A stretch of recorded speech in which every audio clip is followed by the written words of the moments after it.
ভারাক্রান্ত হৃদয় নিয়ে ক্ষুধার্ত অবস্থায়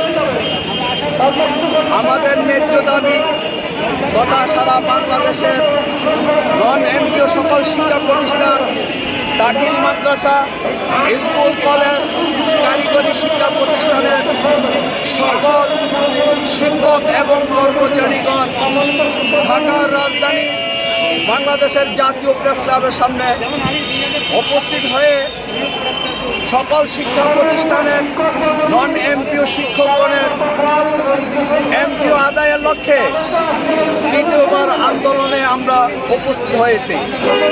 আপনারা জানেন, অর্থ 2025 সালের 5 ফেব্রুয়ারি থেকে 11ই মার্চ পর্যন্ত এই জাতীয় প্রেস ক্লাবের সামনে সকল নন এমপিও শিক্ষা প্রতিষ্ঠানকে এমপিওভুক্ত করার জন্য আমরা সরকারের নিকট উদাত্ত আহ্বান জানাচ্ছিলাম এবং সরকারের এমপিও পাওয়ার জন্য শিক্ষা প্রতিষ্ঠানের যে সকল নীতিমালা, সেই সকল নীতিমালা পূরণ করেছিলাম।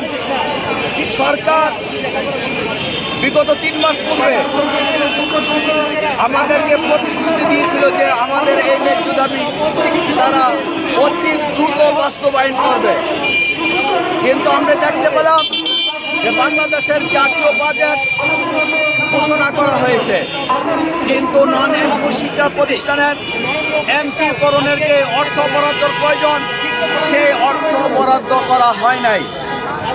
আজকে 22 জুন বাংলাদেশের জাতীয় বাজেট অনুমোদন করা হবে। আজকে আমরা এই রাজপথে আন্দোলন নেমেছি আমাদের ন্যায্য দাবি তথা আমাদেরকে এমপিও আওতায় এনে বেতনের ব্যবস্থা করা। আমরা মানুষ গড়ার কারিগর, আমরা শিক্ষার মহান পেশায় নিয়োজিত আছি। আমরা এই বেতন ছাড়া দীর্ঘ 25 বছর, 30 বছর, 20 বছর যাবৎ বিনা বেতনে শিক্ষার্থীদেরকে আমরা পাঠদান দিয়ে আসতেছি। আমাদের নিকট শিক্ষা গ্রহণ করে আমাদের ছাত্রছাত্রীগণ তারা বিভিন্ন জায়গায় কর্মরত আছে, সরকারের বিভিন্ন দপ্তরে তারা বেতন পাচ্ছে, কিন্তু আমরা শিক্ষক হয়ে যাদেরকে আমরা আদর্শ নাগরিক হিসাবে গ্রহণ প্রস্তুত করলাম, সেই শিক্ষার্থীরা আজকে বেতন পায়, কিন্তু আমরা শিক্ষক হিসাবে বেতনের জন্য রাজপথে আন্দোলনে নেমেছি। এর থেকে দুঃখজনক এবং অসম্মানজনক বিষয় আর কিছু হতে পারে না। তাই সকল নন এমপিও শিক্ষা প্রতিষ্ঠানের শিক্ষক, কর্মকর্তা, কর্মচারীর পক্ষ থেকে দেশবাসীর কাছে, বিশেষ করে বর্তমান সরকারের মাননীয় প্রধান উপদেষ্টা ডক্টর মোহাম্মদ ইউনূস স্যার, মাননীয় শিক্ষা উপদেষ্টা চৌধুরী CR আবরার এবং মাননীয় শিক্ষা সচিব